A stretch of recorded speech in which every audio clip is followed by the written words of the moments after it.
तो कहानी की शुरुआत होती है मॉडर्न रशिया से, जहां पर हमें डोमिनिका नाम की एक लड़की को दिखाया जाता है। डोमिनिका एक बैली डांसर होती है और उसे पैसे कमाने बहुत जरूरी हैं क्योंकि उसकी मॉम हमेशा बीमार रहती है।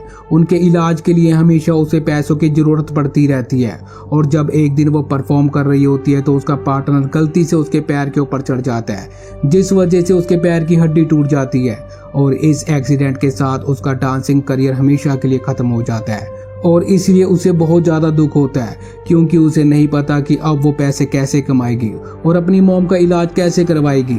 अब इसी तरह से कुछ महीने बीत जाते हैं और डोमिनिका का पैर ठीक हो जाता है। एक दिन उसके अंकल, जिनका नाम इवान है, वो उसके पास आते हैं। इवान रशिया के एक सीक्रेट एजेंसी के डायरेक्टर है।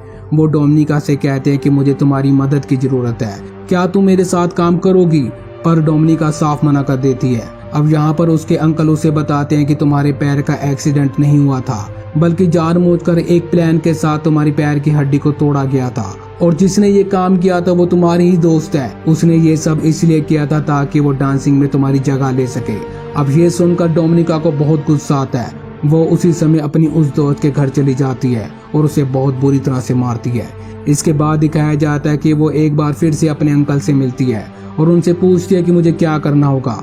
उसके अंकल उसे बताते हैं कि एक बहुत बड़ा गैंगस्टर है, तुम्हें उन्हें सेड्यूस कर कर एक होटल के कमरे में लाना होगा और बस इसके बाद हमारे एजेंट्स अपना काम अपने आप कर लेंगे और इसके बदले तुम्हारी मॉम के जितने भी मेडिकल के खर्चे हैं वो सब के सब हम उठाएंगे।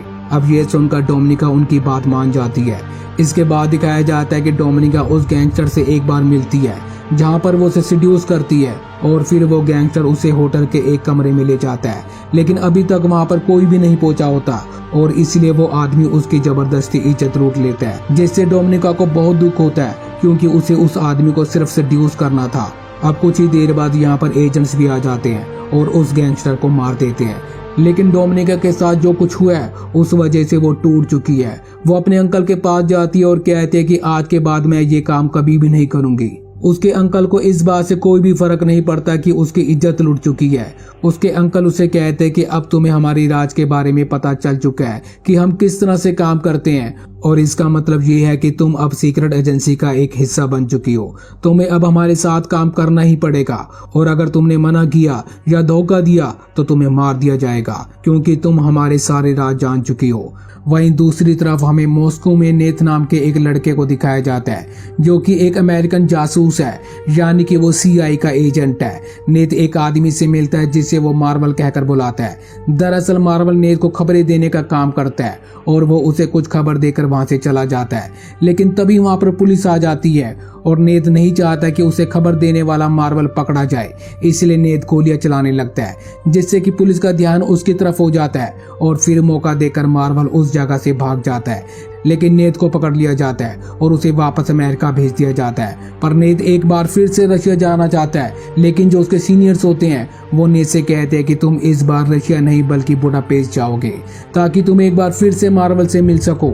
इसके बाद वहीं दूसरी तरफ हमें रशिया के सीक्रेट एजेंसी के डायरेक्टर इवान को दिखाया जाता है जो उस वीडियो फुटेज को देख रहा होता है जिसमें नेथ मार्वल से मिला था। अब ये वीडियो देखकर इवान समझ जाता है कि मार्वल एक रशियन सीक्रेट एजेंसी का ही मेंबर है जो इस समय बुडापेस्ट में है और अब इवान किसी भी कीमत पर उसे मारने के लिए किसी जासूस को भेजना चाहता है। वो डोमिनिका से मिलता है और उसे कहता है कि तुम्हें बुडापेस्ट जाकर मेरा एक काम करना होगा, लेकिन उससे पहले तुम्हें इसके लिए ट्रेनिंग लेनी होगी। और फिर डोमिनिका को एक स्पाई स्कूल में भेज दिया जाता है जहाँ की ट्रेनिंग बहुत ही ज्यादा खतरनाक और बहुत ही ज्यादा मुश्किल होती है, लेकिन डोमिनिका जल्दी इस ट्रेनिंग को पूरा कर लेती है और फिर इसके बाद उसे बुडापेस्ट भेज दिया जाता है। यहाँ पहुँचने के बाद सबसे पहले उसे नेथ का विश्वास जीतना होगा ताकि उसके जरिए वो किसी भी कीमत पर मार्वल तक पहुँच सके। दरअसल मार्वल का चेहरा कोई भी नहीं जानता, किसी को नहीं पता कि वो कैसा दिखता है और सिर्फ नेथ ही एक तरीका है जिसके जरिए मार्वल तक पहुंचा जा सकता है। इसके बाद हम देखते हैं कि डोमिनिका बुडापेस्ट पहुंच चुकी है जहां पर वो अपनी एक साथी एजेंट के साथ रहती है और अगले ही दिन से वो नेथ का पीछा करना शुरू कर देती है। वो उस स्विमिंग क्लब को भी ज्वाइन कर लेती है जहाँ पर नेथ रोज आता है। डोमिनिका बार बार जानबूझकर उसके सामने से निकलती है ताकि उसकी नजरें डोमिनिका पर जाए। दरअसल डोमिनिका बहुत ही सुंदर है, इसलिए नेथ भी उसे देखना शुरू कर देता है और एक दिन जब डोमिनिका सड़क क्रॉस कर रही होती है तो वो उसे बात करने लगता है।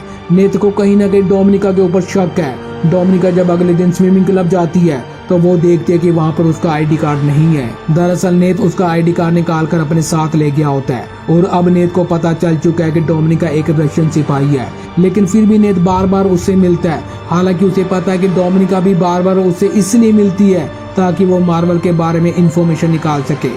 वहीं डोमिनिका जब एक दिन अपने घर पर जाती है तो उसके साथ जो उसकी साथी रहती है, जो खुद भी एक सिपाही है, वो घर पर नहीं होती। और जब डोमिनिका घर की तलाशी लेती है तो उसे पता चलता है कि उसकी जो साथी है वो किसी अमेरिकन सिपाही से मिलने वाली है और उसे वो कुछ इन्फॉर्मेशन देने वाली है, जिसके बदले उसे पैसे मिलेंगे। डोमिनिका समझ जाती है कि उसे भी उसी की तरह एक मिशन दिया गया है। इसके बाद हम देखते हैं कि डोमिनिका अपने काम को पूरा नहीं कर पाती, उसे मार्वल के बारे में कुछ भी नहीं पता चल पाता। इसलिए इवान वहां पर आता है और उसे कहता है कि तुम इस काम के लिए इतना समय क्यों लगा रही हो, अगर ऐसे ही चलता रहा तो तुम्हें मार दिया जाएगा। वो कहती है कि मेरा काम इसलिए स्लो है क्योंकि मैं अपनी साथी एजेंट के साथ उसके मिशन पर काम कर रही हूँ। अब ये सुनकर इवान को बहुत गुस्सा आता है। वो कहता है कि तुम्हें अपने काम पर ध्यान देना चाहिए, ना कि उसके काम पर। इसके बाद जब डोमिनिका अपने घर पर नहीं होती तभी वहां पर एक दूसरा रशियन एजेंट आता है और डोमिनिका की साथी को मार देता है, क्योंकि उसने अपना सीक्रेट मिशन डोमिनिका के साथ शेयर किया था। लेकिन हकीकत तो ये थी कि उसने डोमिनिका के साथ कुछ भी शेयर नहीं किया था। लेकिन फिर भी डोमिनिका ने कहा होता है कि मैं उसके साथ काम कर रही हूँ। इसलिए इवान को, रशियन इंटेलिजेंस को ये लगता है कि उसने अपने खुफिया मिशन को किसी के साथ शेयर किया है और इसलिए उसे मार दिया जाता है। साथ ही जब डोमिनिका घर पहुंचती है तो वही रशियन एजेंट उसे भी धमकी देता है और कहता है कि अगर तुम अपने मिशन में फेल हुई तो हम तुम्हें जान से मार देंगे। डोमिनिका इस बात से काफी डर जाती है। वो नेत से मिलने उसके घर जाती है, जहाँ पर नेत उसे बताता है कि मुझे पता है कि तुम एक रशियन जासूस हो। डोमिनिका कहती है कि मुझे अपनी और अपनी मॉम की जान बचाने के लिए रशियन जासूस बनना पड़ा। नेत उसे कहता है कि मैं तुम्हारी और तुम्हारी मॉम की सुरक्षा की पूरी गारंटी लेता हूँ, लेकिन इसके बदले अब से तुम्हें हमारे लिए काम करना होगा। डोमिनिका उसकी बात मान जाती है और इसके बाद ही ये दोनों एक दूसरे के बहुत करीब आ जाते हैं। अगली सुबह जब वो नेत के घर से निकलती है तो उसके पास उसका एक गिलास भी होता है जिसमें नेत के फिंगरप्रिंट्स होते हैं। अब यहाँ पर एक बार फिर से मार्वल नेत से मिलता है। मार्वल उसे समझाता है कि तुम्हें डोमिनिका से दूर रहना चाहिए क्योंकि वो एक रशियन जासूस है जिससे तुम्हें बहुत बड़ा खतरा हो सकता है। लेकिन नेत उसकी बात नहीं मानता और वो डोमिनिका को अपने साथियों से भी मिलवाता है, जहाँ पर वो कहती है कि मैं तुम्हारे लिए काम करूंगी, लेकिन इसके बदले तुम्हें मुझे $30,000 देने होंगे। अमेरिकन एजेंट्स कहते हैं लेकिन हम ऐसा क्यों करें?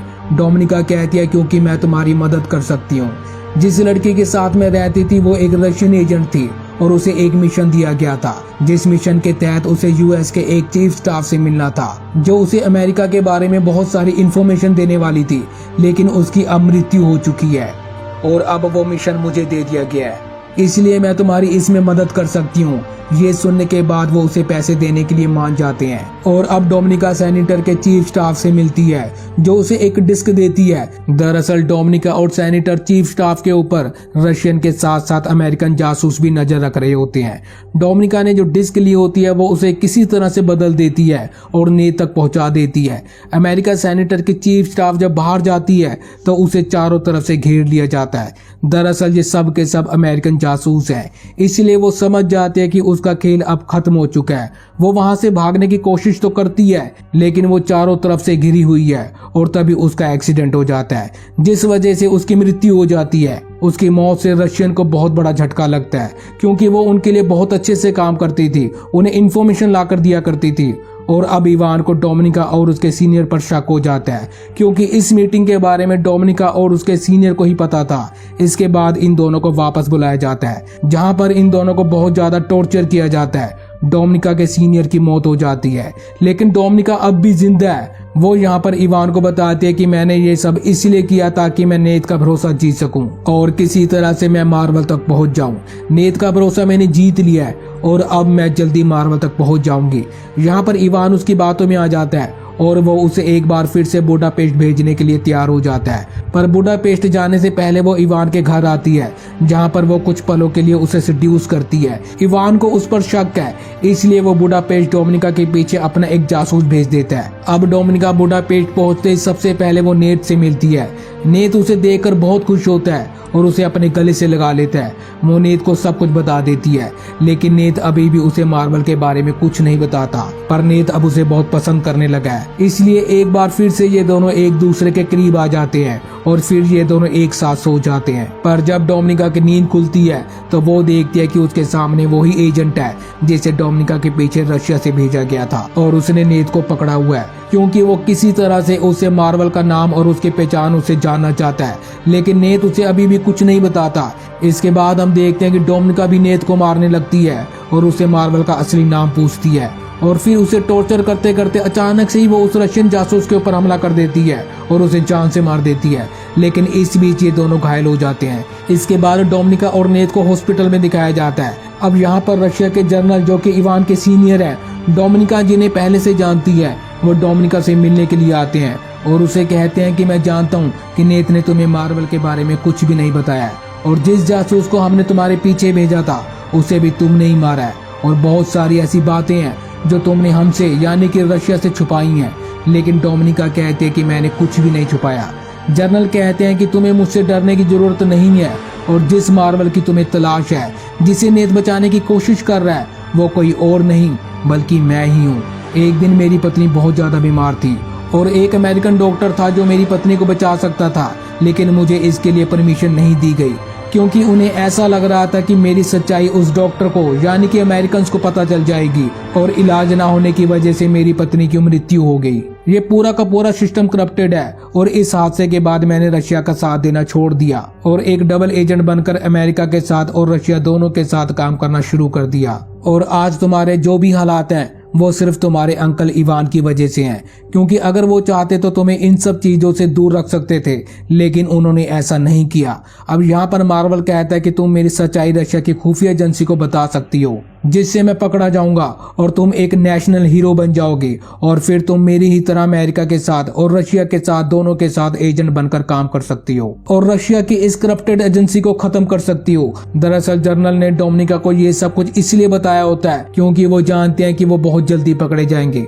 और वो नहीं चाहते कि उनकी जिंदगी बेकार जाए। वो चाहते हैं कि डोमिनिका उन्हें पकड़वाए और इसके बाद डोमिनिका उनकी जगह ले सके। इसके बाद दिखाया जाता है कि डोमिनिका रशियन एजेंसी के पास जाती है जहाँ पर वो उन्हें मार्वल की सच्चाई, उसका नाम और सब कुछ बता देती है।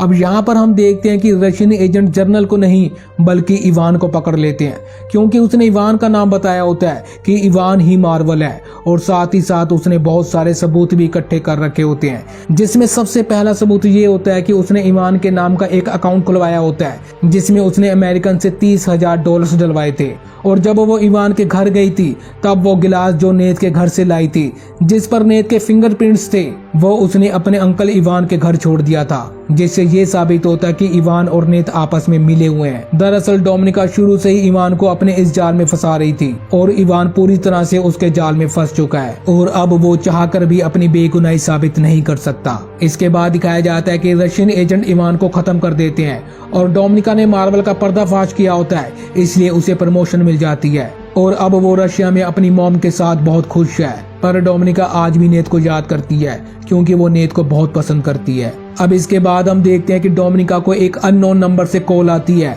दूसरी तरफ से कोई भी आवाज नहीं आती, लेकिन हाँ पियानो की एक धुन बजती हुई सुनाई देती है, जिसे सुनने के बाद वो समझ जाती है कि ये नेथ ही है। अब इसी के साथ ये कहानी यहीं पर खत्म हो जाती है। आपको ये कहानी कैसी लगी हमें कमेंट बॉक्स में जरूर बताएं और ऐसी इंटरेस्टिंग वीडियोस के लिए चैनल को सब्सक्राइब जरूर करें और वीडियो को लाइक और शेयर भी जरूर करें। धन्यवाद।